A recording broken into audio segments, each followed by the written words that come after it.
ওই কবিকে বলতে দাও কথা, শব্দপ্রিয় ওই কবিকে বলতে দাও কথা।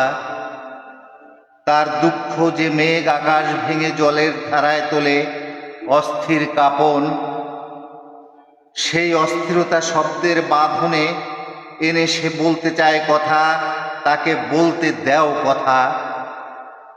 তার ক্ষোভ পদ্মার যে ঢেউ মাথা তুলে রক্তে উঠে আসতে চায়, অবাধ্য ঢেউয়ের সেই উন্মাদনা শব্দের বিন্যাসে চায় সে ধরে রাখতে।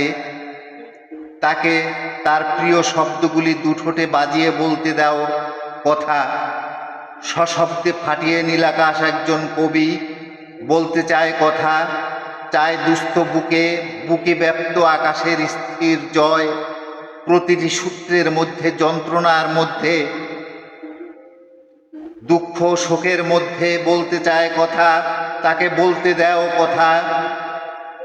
একজন কবি আনে শব্দ বানে, মেঘ চেরা বিদ্যুতের ধারালো ইস্পাত। সে চায় বাস্তবে, স্বপ্নে, মেঘে মেঘে, সচ্ছলতা, শত শত প্রাণে সংঘাতের উত্তরণ। চায় ছন্দময় জীবনের গান, আর রক্তের আবেগে বাধা দৃঢ় বর্তমান। 12 মাস শোক দুঃখে দুঃশাসনে হাহাকারে আর্তকণ্ঠ মেলে একজন কবি। প্রতিটি জন্মের মধ্যে সন্তান স্বাধীন সদ্য সূর্যোদয়ে আনে মুক্তির আভাস, আনে শব্দে শব্দে শতাব্দীর নির্ভয় জীবন। শব্দপ্রিয় সত্যভাষী ওই কবিকে বলতে দাও কথা। শব্দপ্রিয় একজন কবি খোঁজে সূর্যের সংহত আয়ু,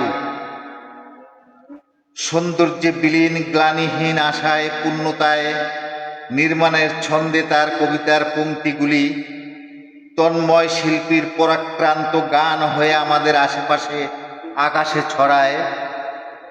সেই গান অবিচ্ছন্ন সংগ্রামের নিদ্রাহীন সাথী। সেই গান বাস্তুহারা একজন কৃষকের রুখে দাঁড়াবার ভাষা।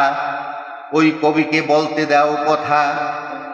তার কবিতার ছন্দের দোতনা থেকে উঠে আসে বিশাল আকাশ নীল সমুদ্রের আবেগ উল্লাস। তার কবিতার শব্দ আরণ্যক মেঘের বিদ্যুৎ, পাহাড়ের ঢাল বেয়ে নেমে আসা উত্তাল ঝর্ণার উর্মি শুভ্র দীর্ঘ অভিযান। সত্যনিষ্ঠ ওই কবিকে বলতে দাও কথা। ওই কবির বুকে সুখ হরণের কালো মেঘ, শোকাচ্ছন্ন সেই মেঘ থেকে তার চোখ উঠে আসে ক্রোধের শাসানি। সে প্রকাশ্যে চায় যুদ্ধে পোড়া রণাঙ্গনগুলি ক্রমে ঢেকে যাক প্রেমের অবাধ কুঞ্জবনে। সে মনে ও প্রাণে চায় মৃত্যুমুখী একজন যোদ্ধার দুই ঠোঁটে উচ্চারিত হোক গীত কবিতার নির্বাচিত কিছু পংক্তি। শব্দভাষী শব্দপ্রিয় ওই কবিকে বলতে দাও কথা।